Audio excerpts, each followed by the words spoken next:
నా వీడియోలు రెగ్యులర్గా ఫాలో అయ్యేటటువంటి వాళ్ళకి మొన్న మధ్యనే చెప్పా, అదానీ వాళ్ళు ఇప్పుడు బ్రెజిల్కి సంబంధించినటువంటి ఎంబెరార్తో టైఅప్ కాబోతున్నారు. ఈ ఎంబెరర్ అనేటటువంటి సంస్థ విమానాలు తయారు చేసేటటువంటి సంస్థ, 12 సీట్ల విమానాలు తయారు చేసేటటువంటి సంస్థ. భారతదేశంలో కూడా ఈ 12 సీట్ల విమానాలకి మంచి గిరాకీ ఉండే అవకాశం ఉంది. ఎందుకంటే ఇప్పుడు చాలామంది పొలిటీషియన్లు ఈ 6 సీట్స్ది వాడుతున్నారు, హెలికాప్టర్ లాంటిది.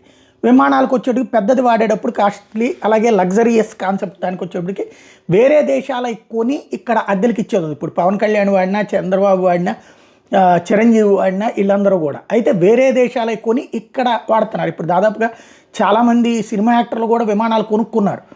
అయితే అవన్నీ విదేశాల్లో తయారు చేసినవి కొంటున్నారు, లేదా సెకండ్ హ్యాండ్ కొంటున్నారు. అలా కాకుండా లేదా అద్దెలకి తీసుకున్నాడు వాడుతున్నారు. ఇప్పుడు ప్రభుత్వాలు, రాష్ట్రాల ప్రభుత్వాలు అద్దెలకి తీసుకుని వాడుతున్నాయి. అది కొనేది సంథింగ్ ఎవరో ఒక పొలిటికల్ లీడరే కొని ఈ ప్రభుత్వాలకు అద్దెలకు ఇస్తూ ఉంటుంటారు.